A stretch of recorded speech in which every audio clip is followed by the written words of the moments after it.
문제를 전문가시니까 여쭤보도록 하면 이재명 대통령이 나토 정상회의 불참을 결정했습니다. 그러자 국민의힘이 또 공격을 해댑니다. 왜 안 만나러 가냐, 뭐 트럼프 하면 이런 얘기 하던데, 아니 지금처럼 이렇게 상황이 어렵고 경제도 위기가 많고요, 외부적으로 아직까지 완전히 휴전이 된 상태도 아니거든요. 그럼요. 그러면 당연히 국내 상황을 지켜야 되는 거 아닙니까? 어떻게 보십니까? 저는 잘 안 가셨다고 봐요. 진짜로. 저는 처음부터 가시는 걸 좀 반대했어요. 네. 지금 보십시오. 국무총리도 아주 안정해지고 그렇죠. 내각도 아주 구성이 안 구성이 안 돼서 돼 있죠. 그 대통령실도 아직 다 구성이 안 돼 있는 불안전한 가운데서 맞습니다. 국내를 안정시키는 게 최우선인 거고요.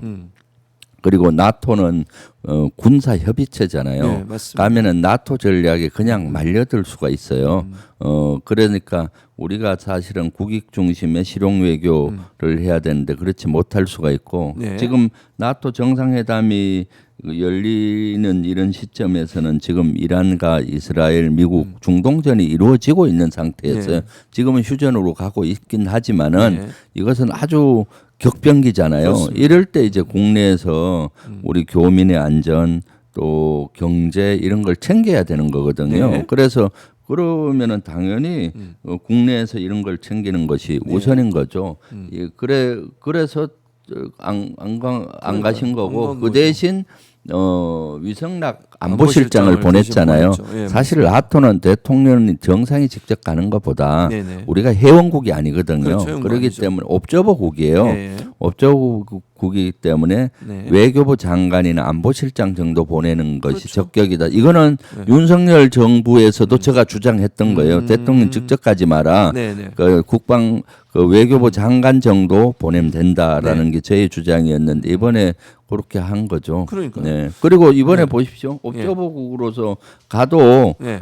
회원국이 아니기 때문에 회원국이면 거기 끼는데 끼지도 끼지도 못해요. 못해요. 네. 그리고 이번에는 또 트럼프 대통령이 오신다 해도 예. 시간이 짧기 짧아요. 때문에 중동전 네. 때문에 예. 정상회담 할 수도 없어요. 네, 네. 한다고 하더라도 청구서를 받을 확률이 많지. 맞아요. 왜냐하면 거기에서 트럼프 대통령 나토에 계속 요구하는 것이 네. GDP의 5%. 국방비를 5% 정도 네, 해라 해라. 하고, 유럽은 나토국은 2% 정도 내외였는데 네. 2%보다 낮았어요. 근데 우크라이나 전쟁이 나면서 2% 이상이래 올리고 있는데 5%까지 올리라는 네. 거 아니에요. 그럼 우리한테도 5% 올리라고 할 거고, 그렇죠. 그러면 방위비 분담금 얘기가 나올 거고, 그럼요. 청구서가 나올 거예요. 그리고 이란, 이라크, 이란과 이스라엘, 미국 거기에 우리 편에 서서 이란을 비난하는 성명에 사인해라. 그렇죠. 뭐 이런 것도 그렇게 같이 나올 수 있죠. 나올 수 네, 있잖아요. 네. 그러다 보면은 우리가 덤태기를 쏠 수가 있어요. 그러니까요. 네, 맞습니다. 그렇기 때문에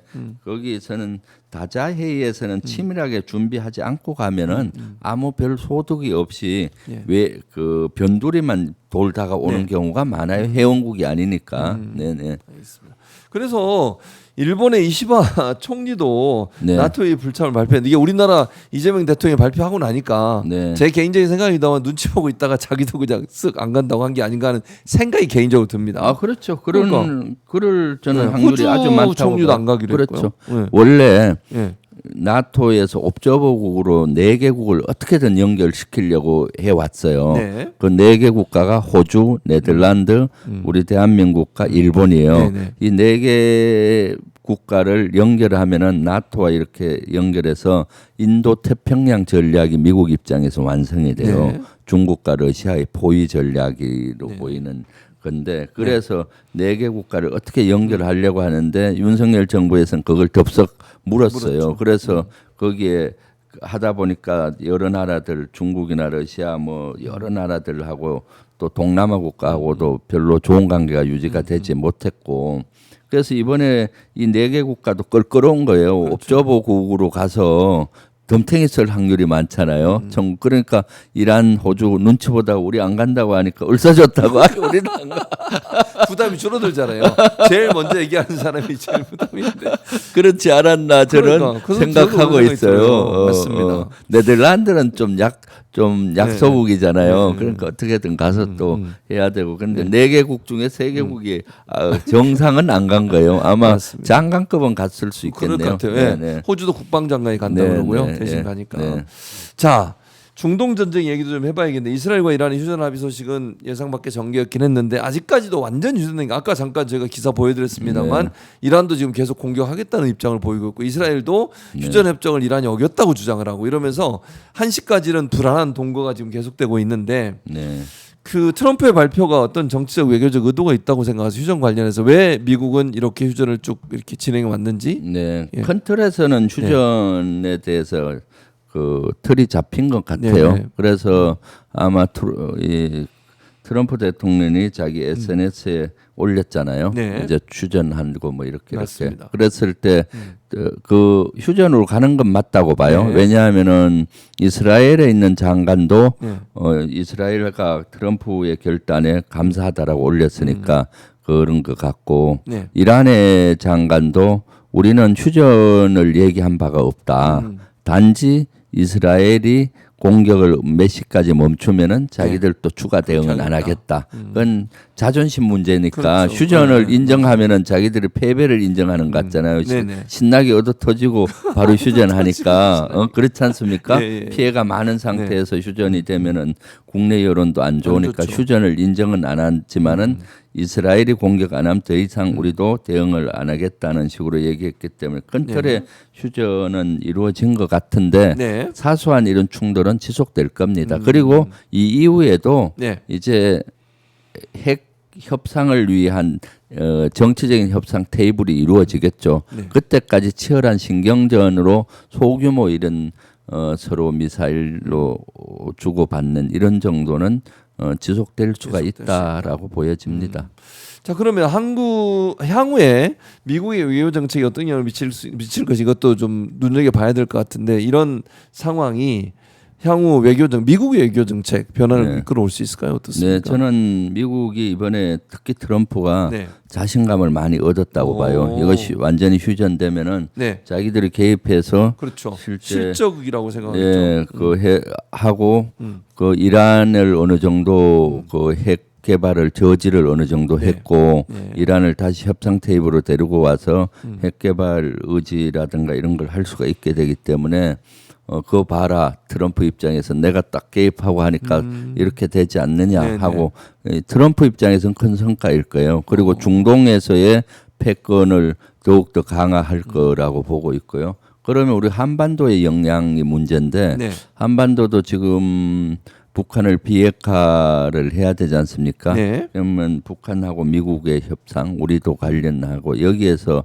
트럼프가 자신감을 갖고 하는데 제발 오판은 안 했으면 좋겠어요. 트럼프가. 네. 예를 들면 이란 사항과 북한 사항은 다르잖아요. 다르죠. 네, 이란은 아직 핵무기가 없는 상태고 북한은 실질적으로 핵무기가 있는 걸로 보여지고 네. 그리고 한반도 사항과 이란은 또 다르거든요. 다르죠. 네. 주변에 중국, 러시아 강대국들이 버티고 있고 특히 러시아와 북한은 동맹 관계를 이미 맺어서 혈맹으로 가고 있는 상황에서 자칫 잘못 내가 이란에 이렇게 미사일로 공격하니까 항복하고 휴전하더라. 네. 나도 그 비핵화 너들 해 하지 않으면은 그땐 핵시설 공격보다는 너 김정은 너 위치를 내가 아니까 거기를 벙커버스트 받지 네. 딱 하겠다 이렇게 엄포를 놓을 수가 있어요. 그러면은 사실은 북한에서 김정은은 최고 존엄으로서 그 건드리는 순간에 가만히 있지 않거든요. 그렇죠. 그럼 우리한테 도발을 할 수가 있고 그런 여러 가지 또 악재로 갈 수가 있거든요. 그런데 제가 한미연합사 부사령관 할 때나 군사 외교를 많이 했어요. 할 때 보면 미국은 이런 정서들을 잘 몰라요. 북한의 이런 정서나 그래서 북한을 다루는 데 있어서 좀 오판하지 않고 평화를 만들어가는 유리한 선점을 했으면 좋을 것 같고 북한 김정은은 두 가지를 아주 이번에 통감했을 것 같아요.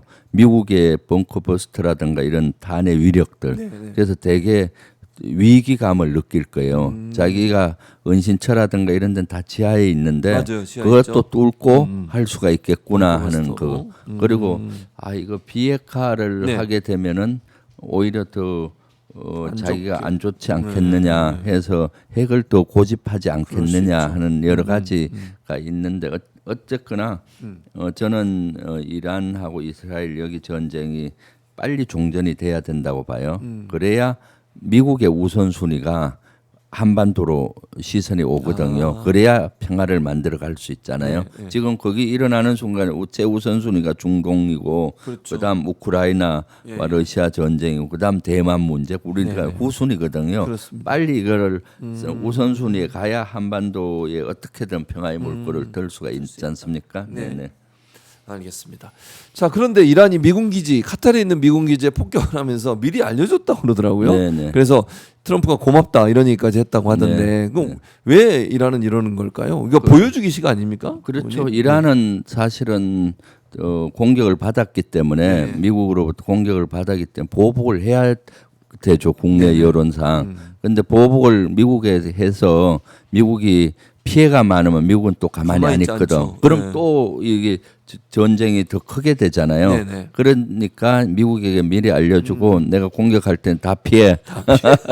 이게 무슨 폭으로는 다 하고 그것도 14발 때렸어요. 네, 맞아요. 14발 왜냐하면은 그 14발의 의미가 네. 미국이 그 이란의 핵시설. 미사일 핵시설 네. 14발을 공격했거든요. 그랬죠. 벙커버스터. 그대로 그대도 4발을 네. 카타르에 있는 미군 기지에 떨어뜨리겠다. 하니까 거기에 보면은 이것은 그 일찍 알려준 것 같아요. 아, 그래요? 왜냐하면은 카타르 그 비행장 기지에 보면은 거기에 여러 전투기가 많았어요. 그전에. 네네, 그랬죠. 근데 그 당일 날은 다 없어졌어요. 채웠어요. 네, 그러니까 네. 충분한 시간을 주고 네.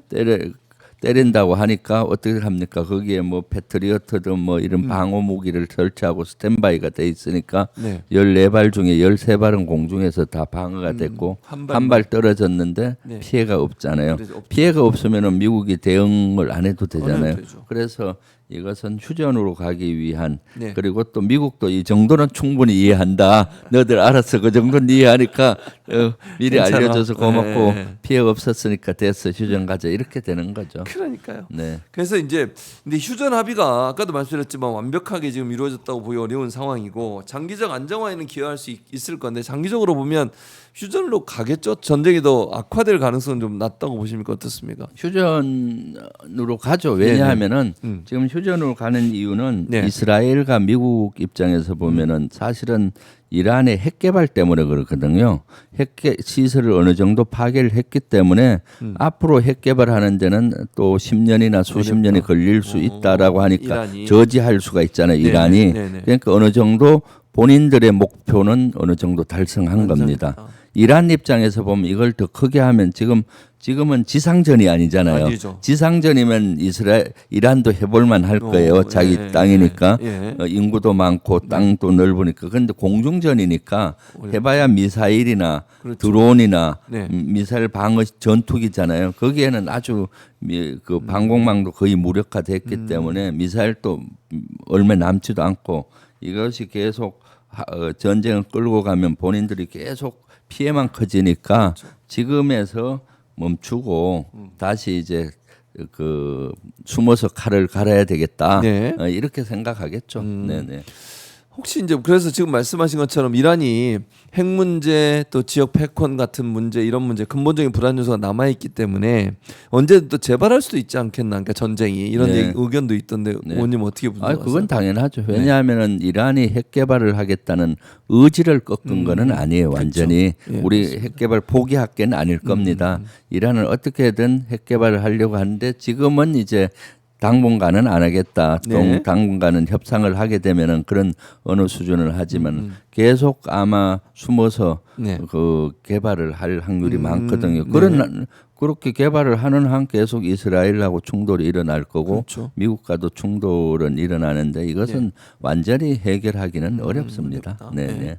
그리고 트럼프 대통령이 지난번에 이제 이란을 공격할 때 원래는 2주간 하겠다. 협상할게 네. 2주간. 그래놓고 이틀 만에 공격을 해버렸거든요. 네, 이게 이제 한마디로 얘기하면 뒤통수 친 거잖아요. 그야말로. 네, 네. 이런 일들이 있기 때문에 또 다른 변수가 일어나지 않을까 이런 우려들도 좀 있어요. 미국 입장에서 또 태도가 돌변하는 거 아니냐 이런 의견도 네. 있던데 어떻게 보십니까? 2주를 주고 이틀 만에 때린 거는 뭐 군사 전쟁에서는 흔히 있는 있는 일입니까? 일입니다. 왜냐하면 전쟁은 연막작전. 전쟁은 수단과 방법을 가리지 않고 이겨야 이겨내야 되는 되거든요. 거죠. 예. 그래서 2주 동안 줬는데 이런 거를 군사적으로 기만 전술. 기만 전술. 2주 준 거는 기만이고 그럼 기만이고. 안심할 거 아니에요. 그리고 그때 방심할 때 예. 기습으로 때리는 거가 방심을 되는 하면 안 거거든요. 되겠군요. 네네. 그래서 그 전시에 그런 것들은 예. 그대로 믿으면 안 믿으면 안 됩니다. 된다. 그럴수록 이거 공격을 빨리 할 수 있겠구나 해서 방을 해야 되는 네. 거고요. 그리고 사실 2주를 줄 수가 없어요. 군사학적으로. 왜냐? 네. 지금 이스라엘이 이란을 공격할 때 핵시설도 공격했지만 주로 방공 시스템을 거의 무력화시켰어요. 공격해서. 그렇죠. 전투기 날아올 때 레이더 네. 잡고 그걸 쏟는 요격 체계를 거의 공격을 했는데 그래서 이란의 방공 체계가 많이 무너졌어요. 네. 근데 2주 시간을 주잖아요. 네. 그럼 방공 체계를 다시 다시 복원이 되니까 그러면 안 다시 되죠. 공격할 때 위험해요. 위험하잖아요. 네, 맞아요, 피해가 맞아요. 갈 수가 있고 네. 그래서 2주를 줄 수가 없다. 없죠. 사실 군사학적으로는. 그래서 이것은 뭐 그냥 일반적인 우리의 논리는 네. 약속 안 지키고 때린 건 너 뒤통수 쳤으니까 나쁜 놈 이렇게 볼 것이 아니라 네. 전쟁은 수단과 방법을 가리지 가리지 않고 않고 통상 이겨야 이겨야 되기 된다. 때문에 이런 기만 전술을 많이 씁니다. 네. 네. 알겠습니다. 자, 트럼프가 핵시설 또 핵 자원에 대해서도 이제 이란과 같은 강경 일변도로 가다가 또 갑자기 반전이 일어나기도 하고 휴전도 하고 막 이런 여러 가지 태도를 보이는데 북한에 대해서는 어떤 태도를 보일 거라고 전망하세요? 그러니까 트럼프가? 북한에 대해서 이제 중동이 이제 안정화되고 네. 우크라이나가 종전으로 가면은 네. 그다음 수순은 북한의 비핵화를 위해서 북미 협상을 시도할 겁니다. 이미 트럼프 일기 때 해본 경험이 있기 때문에는 있고요. 그리고 이번에 이란을 이렇게 해본 경험이 있기 때문에 할 걸로 보이는데 네. 너무 오판하지 않았으면 좋겠어요. 그러니까요. 북한과 맞아요. 이란은 차이가 달라. 있다. 우리는 전쟁을 하면 안 되지 않습니까? 그렇죠. 안 되죠. 절대로 안 어떻게든 되죠. 북한을 잘 달래서 네. 평화의 물꼬를 터야 되는 문제가 있는데 네. 혹시 오판할까봐 제가 좀 걱정돼요. 왜냐하면은 네. 2017년도에 네. 트럼프가 일기 정부 때 되고 나서 그때 북한이 막 핵실험을 하고 막 장거리 그랬었죠. 미사일 개발했을 때 미국은 전쟁을 해서라도 북한을 비핵화시키겠다라고 트럼프가 생각을 했었고 실제 주한미군뿐만 아니라 미국은 전쟁 준비를 했어요. 그 당시에 그때 예. 제가 연합사 부사령관 할 때니까 너무 잘 알잖아요. 네네네. 그래서 이러면 안 되겠더라고. 그래서 계속 국방부를 통해서 설득을 또 하셨군요. 대통령실에 보고를 계속했죠. 네네. 미국의 동향을. 그래서 그때 문재인 그 당시 대통령께서 이러다가 전쟁 나겠다. 그래서 선언을 했어요. 전쟁은 절대 안 된다. 네. 그러면서 미국과 북한을 설득시키기 시작을 했고 그래서 평창 동계올림픽을 기점으로 평화의 물꼬가 터졌거든요. 그래서 실제 북한을 비핵화하는 문턱까지 갔다가 맞아요. 트럼프와 김정은의 노딜이 미숙함으로 돼가지고. 하노이 노딜이 됐죠. 돼가지고. 제가 봤을 때 그때 트럼프의 인내력이 부족하고 그렇죠. 김정은의 미숙함 때문에 하노이 회담에 직전까지 갔는데 그걸 못 넘은 것 같아요. 그때 넘었으면은 지금 좀 그렇죠. 엄청나게 우리에게는 기회가 되고 맞아요. 북한은 비핵화의 길을 갔을 텐데 그때 제가 연합사령관한테도 그걸 네네. 얘기를 들었거든요. 네. 하노이 갈 때 자기들 이미 합의서가 다 만들었다. 그걸 갖고 가서 서명만 하면 된다. 비핵화 관련해서요. 네네 그런 거 비핵화 그다음 북한에 뭐 여러 가지 해주는 문제 이런 것들 다 만들어서 갔는데 그때 이제 제가 쭉 분석해 보면은 트럼프가 인내력이 부족해요. 그러니까 좀 더 인내를 가지고 조금 더 기다리고 그러니까요. 그리고 김정은도 이런 큰 정치를 못 해봤잖아요. 그러니까 미숙하고 거기 겹치다 보니까 문턱 직전에서 노딜이 되면서 다시 이렇게 북한이 핵을 갖게 되는 이런 아주 불행한 일이 생긴 거죠. 아유, 참 안타까운 얘기네요. 듣고 나니까. 근데 지금 이제 이렇게 국제사회가 전쟁 그다음에 자기들의 정치적 이해관계 이런 걸 위해서 군사력을 동원하는 일들이 발생하고 있으니까 우리도 외교 정책이나 국방 정책 전략을 잘 세워야 될 것 같은데 이재명 정부가 지금의 이런 국제 상황에서 어떤 정책을 해야 된다고 생각하세요? 저는 이재명 정부가 표방하는 국익 중심의 실용 외교를 해야 되는 거죠. 윤석열 정권에서는 실제 이념 외교를 했잖아요. 이념 가치 외교를 외교, 했죠. 네, 맞습니다. 민주주의를 같이 하는 나라와는 네, 맞아요. 그 우군이고 그렇지 않으면 적군처럼 이렇게 했었는데 그러다 보니까 적이 많이 생겼고 네. 우리가 입지가 좁아들었잖아요. 사실은 국제사회는 영원한 적도 영원한 맞습니다. 우방도 없어요. 네, 없습니다. 그래서 그때 국익을 최우선적으로 해서 실용 외교를 해야 되는 거죠. 네. 네, 네.